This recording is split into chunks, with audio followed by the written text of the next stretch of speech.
Hello, everyone. Today is Thursday, January 6th, 2022.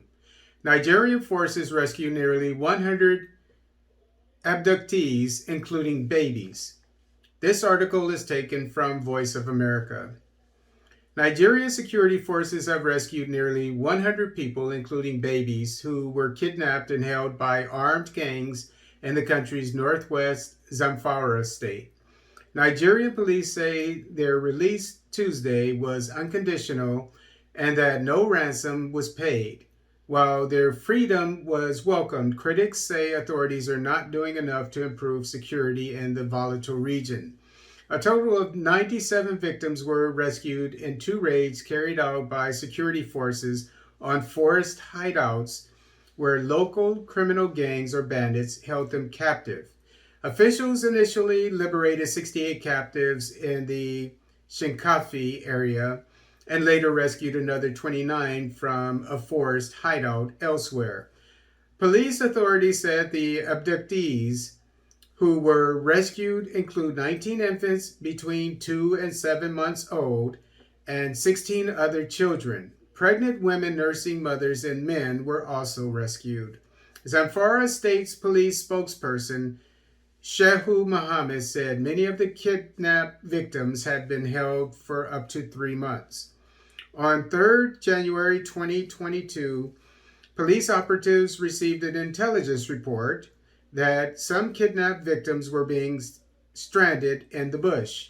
On receipt of that information, our police operatives, in collaboration with the Genuine Repentant Bandits and vigilante groups, swung into action, Mohammed said.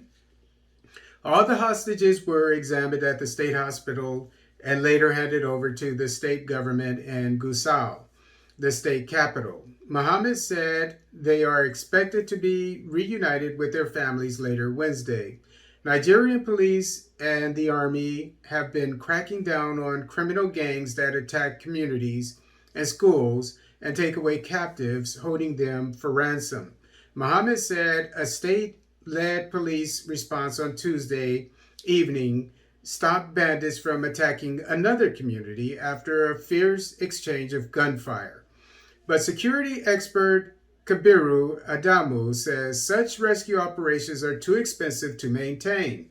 He said there's room for improvement, but first of all, the operations are not sustainable.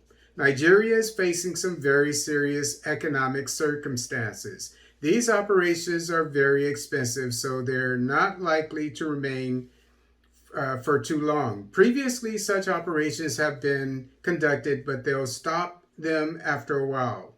Since last year, bandits have increasingly targeted schools, snatching 1,440 students nationwide and some teachers, according to the United Nations Children's Agency, UNICEF. In many cases, families had no choice but to pay ransom to recover their loved ones, despite pleas from the government not to pay.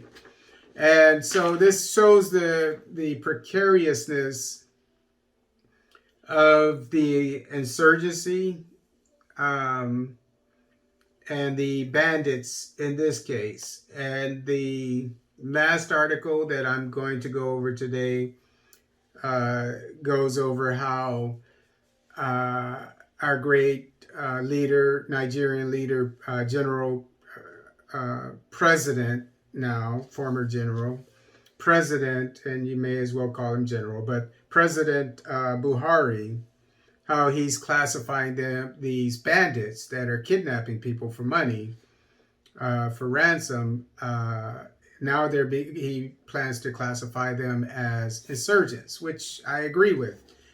And I'll go over that article. That's my last article. But it shows that Nigeria is not the richest country in the world. It has a very large population, so it has many mouths to feed. It has a lot of income coming in, revenue from the oil industry. But our great president, Buhari, is doing everything he can. He's doing a lot of great things for Nigeria, and all Nigerians and Africans should be proud of him, I think. But it shows that the challenge that he has is in fighting not only, in this case, the bandits, who are going to be classified, hopefully, as insurgents, but also the insurgents um,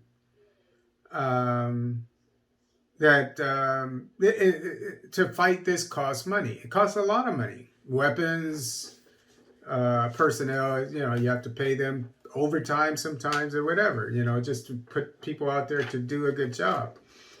So it shows the challenge that Africa as a whole is faced with.